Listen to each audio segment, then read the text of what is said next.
Even without doing any activity, you can still manifest what you want if you organize these 4 dimensions in one direction and keep it unwavering in that direction for a certain period of time. Now he believes Shiva will do it for him and it will happen. So is Shiva going to come and build your house? No, I want you to understand, God will not lift his little finger for you. What has not happened till now on this planet can happen tomorrow. Human beings are capable of making it happen tomorrow.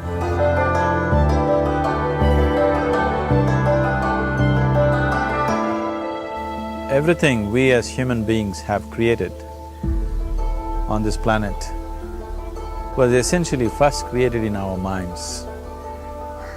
All that you see, which is human work on this planet, first found expression in the mind, then it got manifested in the outside world. The wonderful things that we have done on this planet and the horrible things that we have done on this planet, both have come from the human mind.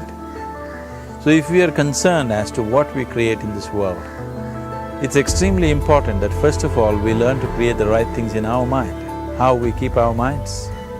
If we do not have the power to keep our minds the way we want it, what we create in the world is also going to be very accidental and haphazard.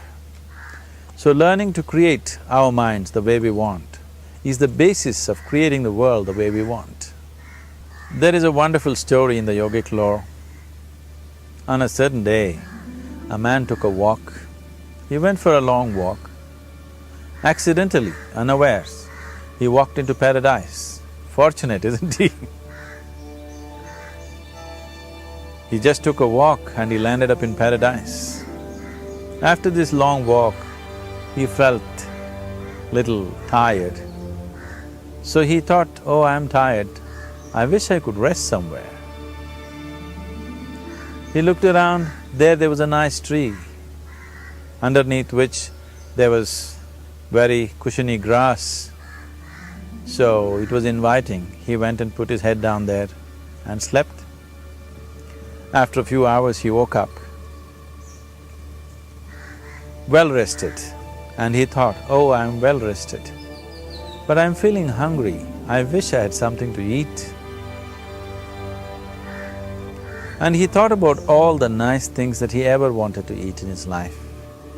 And instantly, all those things appeared in front of him. You need to understand, there the service is like that. Hungry people don't ask questions. Food came and he ate. Stomach became full. Then he thought, oh, my stomach is full, I wish I had something to drink. All the nice things that he ever wanted to drink, he thought about it and all of them just appeared in front of him. Drinking people also don't ask questions, so he drank. Now with a little bit of alcohol in him, you know Charles Darwin told you, all of you are monkeys, your tail fell away. Not me, Charles Darwin told you that you were all monkeys and your tail fell away and then you became human. Yes, definitely the tail fell away. But the monkey, in yoga, we always refer to an unestablished mind as markata, which means a monkey. Why we are referring to the mind as a monkey is, what are the qualities of a monkey? One thing about a monkey is, it's unnecessary movement. And another thing about the monkey is, if I say you're monkeying somebody, what does it mean? Imitation. Monkey and imitation have become synonymous. So these two essential qualities of a monkey are very much the qualities of an unestablished mind. Unnecessary movement, you don't have to learn it from the monkey, you can teach it to the monkey. And imitation is full-time job of the mind. So when these two qualities are on, a mind is referred to as a monkey. So this monkey became active within him. He just looked around, thought, what the hell is happening here? I asked for food, food came. I asked for drink, drink came. There must be ghosts around here. and ghosts came. Oh, the ghosts have come, they're going to surround me and torture me, he thought. Immediately the ghosts surrounded him and started torturing him. Then he started screaming in pain and said, oh, they're going to kill me, and he died. Just now he said he's a fortunate being. The problem is he was sitting under a kalpavriksha or a wishing tree. He asked for food, food came, he asked for drink, drink came, he asked for ghost, ghost came, he asked for torture, torture came, he asked for death, death happened. Now don't go looking for these kalpavrukshas in the forest. You can barely find a tree these days. A well-established mind, a mind which is in a state of samyukti, is referred to as a kalpavriksha. If you organize your mind to a certain level of organization, it in turn organizes the whole system. Your body, your emotion, your energies, everything gets organized in that direction. Once all these four dimensions of you, your physical body, your mind, your emotion and the fundamental life energies are organized in one direction. Once you're like this, anything that you wish happens without even lifting a little finger actually.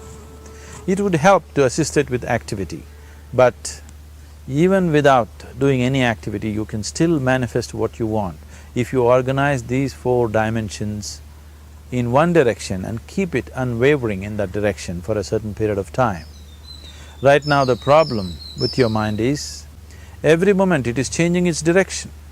It is like you want to travel somewhere and every 2 steps if you keep changing your direction, the question of you reaching the destination is very remote unless it happens by chance. So, organizing our minds and in turn organizing the whole system and these 4 basic dimensions of who you are right now in one direction, if you do this, you are a kalpavruksha yourself. Anything that you wish will happen. But right now, if you look at your lives, everything that you have wished for till now, if it happens, you have finished.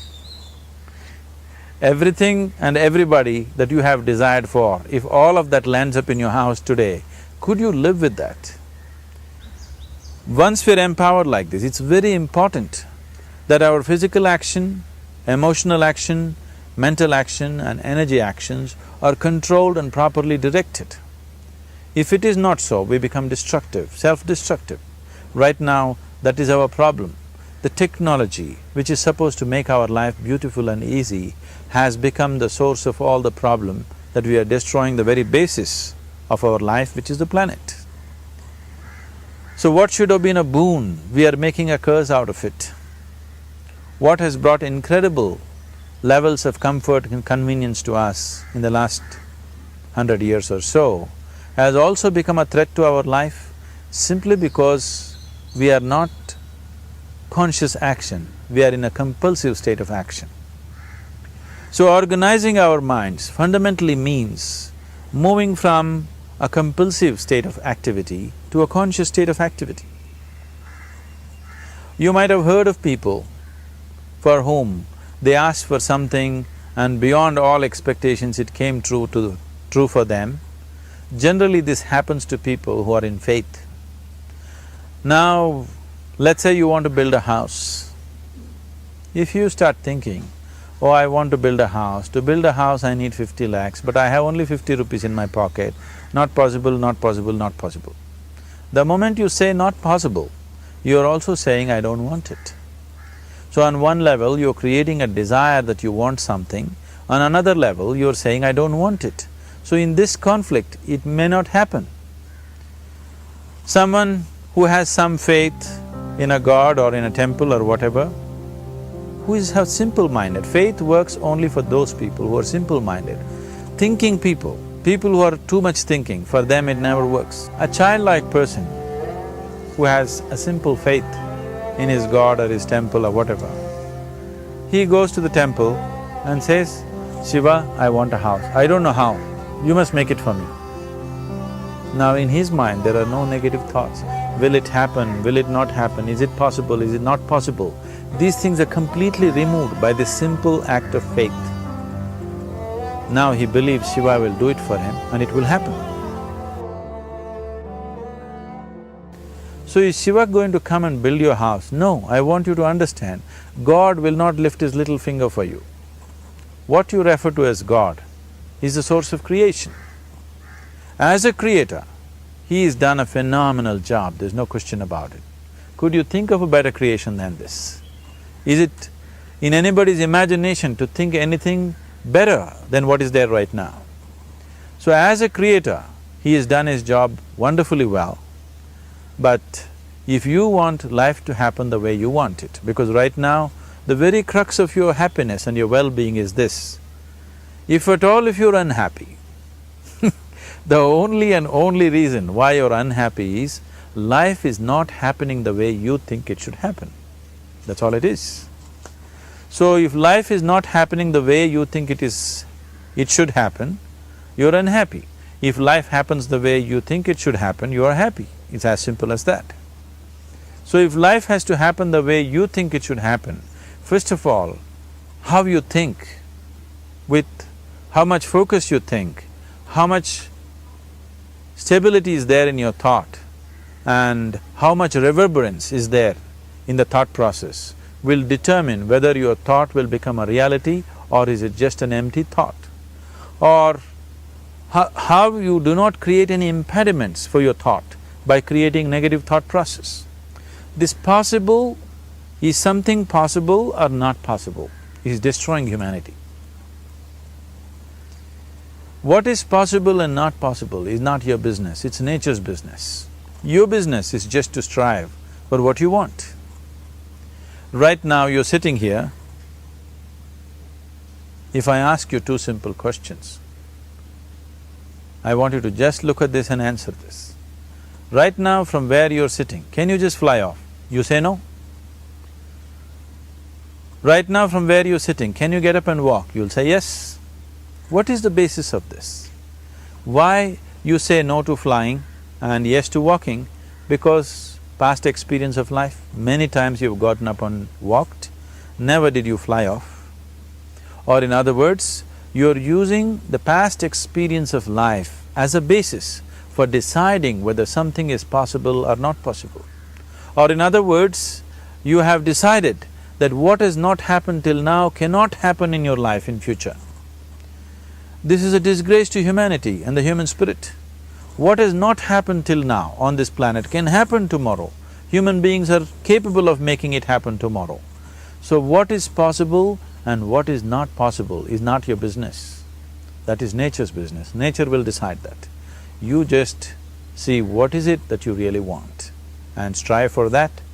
And if your thought is created in a powerful way, without any negativity, without any negative thoughts bringing down the intensity of the thought process, the first and foremost thing is you must be clear what is it that you really want. If you do not know what you want, the question of creating it doesn't arise. If you look at what you really want, what every human being wants is, he wants to live joyfully, he wants to live peacefully. In terms of its relationships, he wants it to be loving and affectionate. Or in other words, all that any human being is seeking for is pleasantness within himself, pleasantness around him. This pleasantness, if it happens in our body, we call this health and pleasure. If it happens in our mind, we call this peace and joy. If it happens in our emotion, we call this love and compassion. If it happens in our energy, we call this blissfulness and ecstasy. This is all that a human being is looking for. Whether he is going to his office to work, he wants to make money, build a career, build a family, he sits in the bar, sits in the temple, he is still looking for the same thing. Pleasantness within, pleasantness around. If this is what we want to create, I think it's time we addressed it directly and commit ourselves to creating it.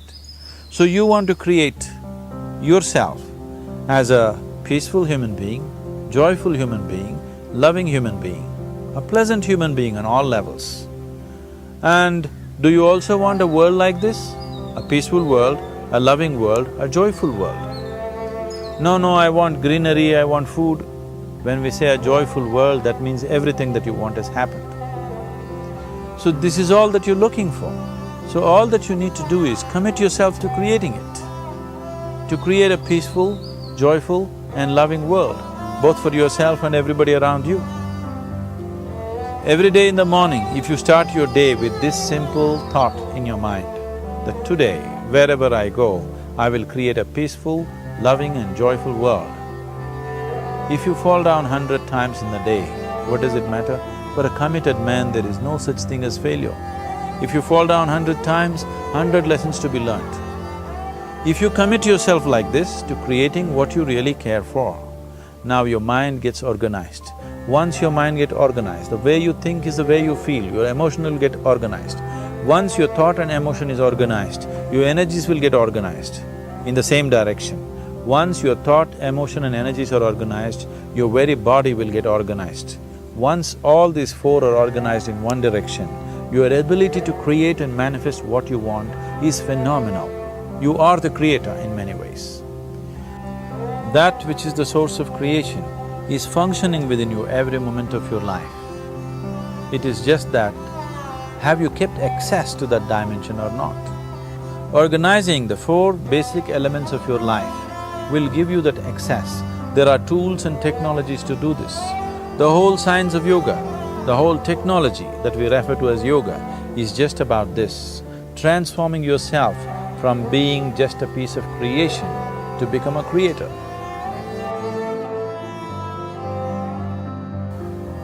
It is my wish and my blessing that every human being in this world should have this access to the source of creation within himself so that he can function here as a creator, not just as a piece of creation.